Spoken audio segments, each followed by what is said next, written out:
पहिले पहिले हम कैली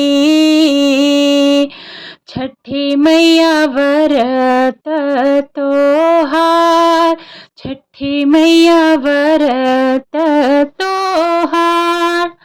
आप सभी को छठ पूजा की हार्दिक शुभकामनाएं।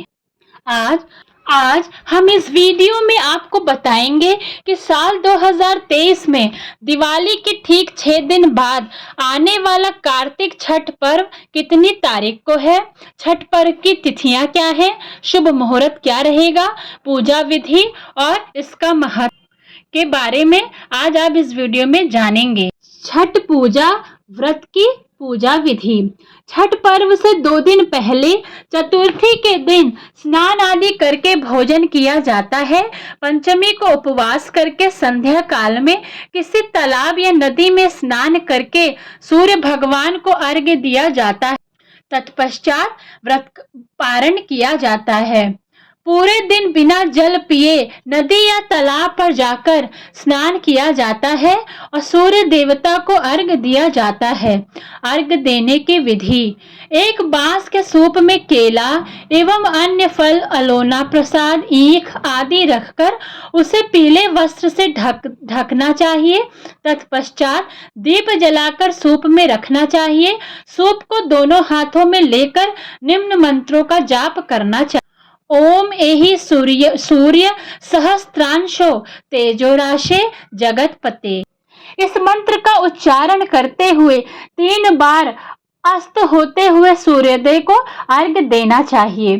छठ पूजा का सबसे महत्वपूर्ण पक्ष इसकी सादगी, पवित्रता और लोक पक्ष है। इस दिन जितना हो सके मौसमी फल एकत्रित करना चाहिए। मूली, कद्दू, नारियल, चकोतरा जैसे प्रमुख फलों को सूप में रखकर फिर बाद में व्रत का पारण करने के बाद उन्हें सभी भक्तों में बांटना चाहिए। आइए अब छठ पर्व की पौराणिक कथा सुनते हैं। प्राचीन काल से ही छठ पूजा का विशेष महत्व रहा है। इसका आरंभ महाभारत काल में कुंती जी ने किया था।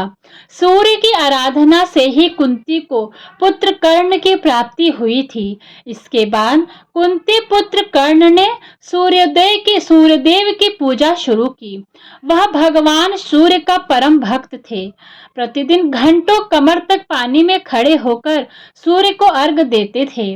सूर्य की कृपा पाकर ही वह आगे चलकर महान योद्धा बने। इसलिए आज भी छठ पूजा में अर्घ्य और दान की पद्धति प्रचलित है। वहीं दूसरी ओर पांडवों की पत्नी द्रौपदी को भी नित्य सूर्य की पूजा करने के लिए जाना जाता है। वे अपने परिजनों के उत्तम स्वास्थ्य की कामना और लंबी उम्र के लिए नियमित रूप से सूर्यदेव की पूजा किया करती थीं। जब पांडव अपना सारा राजपाट जुए में हार गए थे, तब द्रौपदी ने छठ का व्रत किया था। इस छठ के व्रत से द्रौपदी की सभी मनोकामनाएं पूरी हुई, साथ ही पांडवों को राजपाट भी वापस मिल गया। दरअसल कार्तिक शुक्ल पक्ष की षष्ठी को मनाया जाने वाला छठ पर्व पारिवारिक सुख समृद्धि तथा मनोवांछित फल प्राप्ति के लिए प्रसिद्ध है। छठ देवी सूर्य देव की बहन है और उन्हीं को प्रसन्न करने के लिए भगवान सूर्य की आराधना की जाती है तथा गंगा, यमुना या किसी पवित्र नदी या पोखर के किनारे पानी में खड़े होकर यह पूजा संपन्न की जाती है। छठ पूजा का आरंभ कार्तिक माह के शुक्ल चतुर्थी व समापन सप्तमी तिथि को होता है। मान्यता है कि जब पांडव जुए में अपना सारा राजपाट हार गए, तब द्रौपदी ने छठ का व्रत रखा था। द्रौपदी के व्रत के फल से पांडवों को अपना राजपाट वापस मिल गया। इसी तरह छठ का व्रत करने से लोगों के घरों में समृद्धि और सुख आता है। छठ मुख्य रूप से बिहार, उत्तराखंड, बिहार, झारखंड और उत्तर प्रदेश में मनाया जाता है। छठ पूजा या सूर्य षष्ठी का यह छठ व्रत में सूर्य भगवान की पूजा की जाती है और धरती पर लोगों के सुखी जीवन के लिए सूर्य देव के प्रति आभार व्यक्त किया जाता है। एक पौराणिक लोक कथा के अनुसार लंका विजय के बाद राम राज्य की स्थापना करने के लिए कार्तिक शुक्ल षष्ठी को भगवान राम और माता सीता ने उपवास किया और सूर्य देव की आराधना की।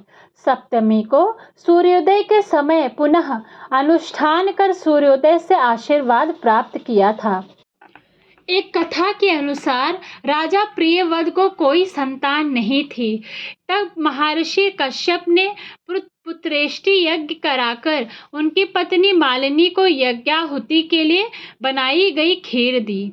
इसके प्रभाव से उन्हें पुत्र हुआ, परंतु वह मृत पैदा हुआ। प्रियव्रत पुत्र को लेकर शमशान गए और पुत्र वियोग में प्राण त्यागने लगे। उसी वक्त भगवान की मानस कन्या देवसेना प्रकट हुई और कहा कि सृष्टि की मूल प्रवृत्ति के छठे अंश से उत्पन्न होने के कारण मैं षष्ठी कहलाती हूँ। राजन, तुम मेरा पूजन करो तथा और लोगों को भी प्रेरित करो। राजा ने पुत्र इच्छा से देवी षष्ठी का व्रत किया और उन्हें पुत्र रत्न की प्राप्ति हुई। यह पूजा कार्तिक शुक्ल षष्ठी को हुई थी।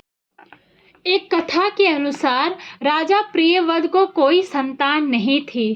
तब महर्षि कश्यप ने पुत्रेष्टि यज्ञ कराकर उनकी पत्नी मालिनी को यज्ञाहुति के लिए बनाई गई खीर दी। इसके प्रभाव से उन्हें पुत्र हुआ, परंतु वह मृत पैदा हुआ। प्रियव्रत पुत्र को लेकर शमशान गए और पुत्र वियोग में प्राण त्यागने लगे। उसी वक्त भगवान की मानस कन्या देवसेना प्रकट हुई और कहा कि सृष्टि की मूल प्रवृत्ति के छठे अंश से उत्पन्न होने के कारण मैं षष्ठी कहलाती हूँ। राजन, तुम मेरा पूजन करो तथा और लोगों को भी प्रेरित करो। राजा ने पुत्र इच्छा से देवी षष्ठी का व्रत किया और उन्हें पुत्र रत्न की प्राप्ति हुई। यह पूजा